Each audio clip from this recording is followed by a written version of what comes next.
కనుమ పండుగ. కనుమను పశువుల పండుగగా వ్యవహరిస్తారు. పంటలు చేతికి అందడంలో తమకు సహాయపడిన పశుపక్షాదులను పూజిస్తారు.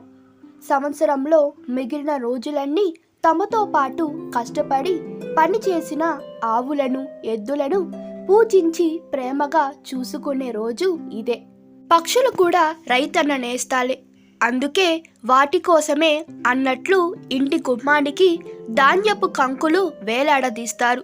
పశువుల పండుగ ముఖ్యంగా చిత్తూరు జిల్లా పాకాల మండలంలోని వెల్లివేడు గ్రామ పరిసర అన్ని పల్లెల్లో ఈ పండుగ జరుపుకోవడంలో ఒక ప్రత్యేకత ఉంది.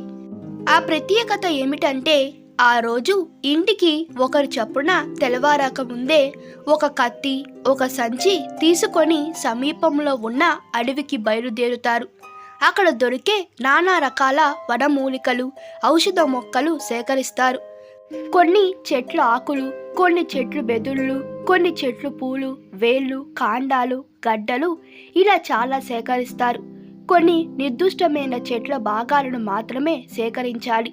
అంటే మద్దిమాను, నారేడు మాను చెక్క, మదుక పూలు, నాలేరు, మారేడు కాయ ఇలా అనేక మూలికలను సేకరించి ఇంటికి తీసుకొచ్చి వాటిని కత్తితో చిన్న ముక్కలుగా చేసి ఆ తరువాత దానికి పెద్ద మొత్తంలో ఉప్పు చేర్చి రోట్లో వేసి బాగా దంచుతారు.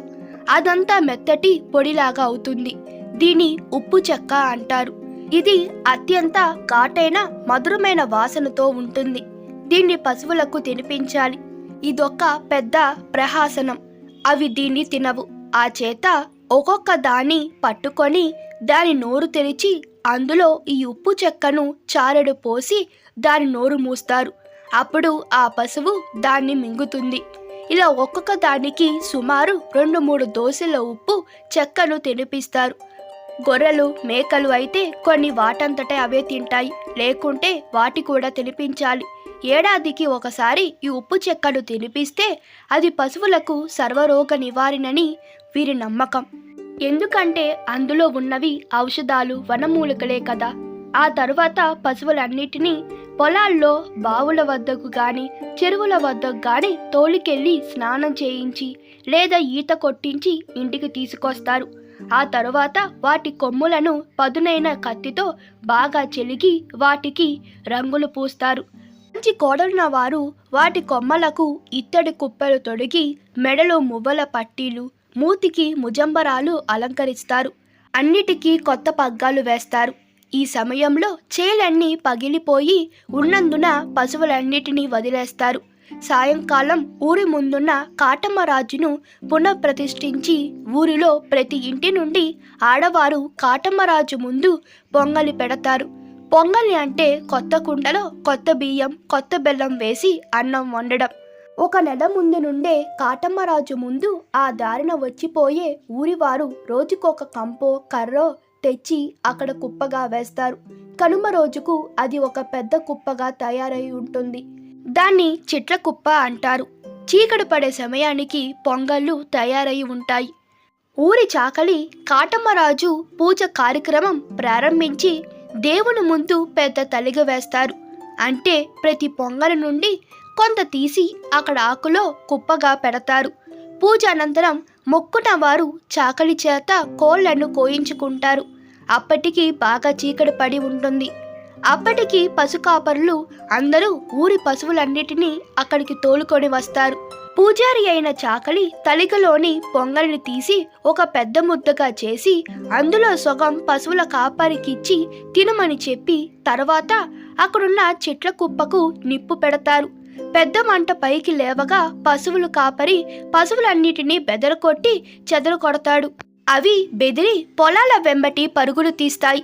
ఆ సమయంలో పశువులను బెదరు కొడుతున్న పశువుల కాపరి వీపున చాకలి తన చేతిలో ఉన్న మిగిలిన సగం పొంగలి ముద్దను అతని వీపు మీద కొడతారు.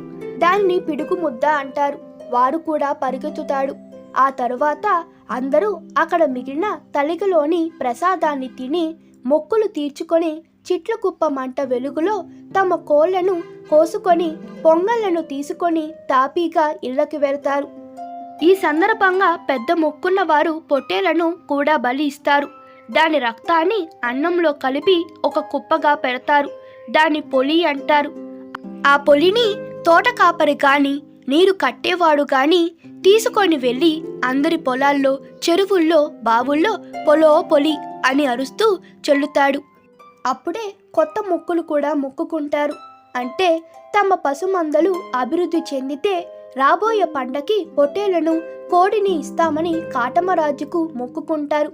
అప్పటికప్పుడే ఒక పొట్టేలు పిల్లను ఎంపిక చేస్తారు. ఆ విధంగా పశువుల పండగ పరిసమాప్తి అవుతుంది. ఈ నెల రోజుల్లో వాకిట్లో అందమైన ముగ్గులతో అలంకరిస్తారు. కానీ ఈ కనుమ రోజున మాత్రం రథం ముగ్గు వేసి ఆ రథాన్ని వీధి చివరి వరకు లాగినట్లుగా ముగ్గు వేస్తారు. దీని అర్థం సూర్యుడు తన దిశను మార్చుకున్న మొదటి రోజు అని తెలుస్తుంది. ఈ వీడియో మీకు నచ్చినట్లయితే మీ అభిప్రాయాలు కామెంట్లో తెలపండి. Please like, share and subscribe to my channel. Thank you.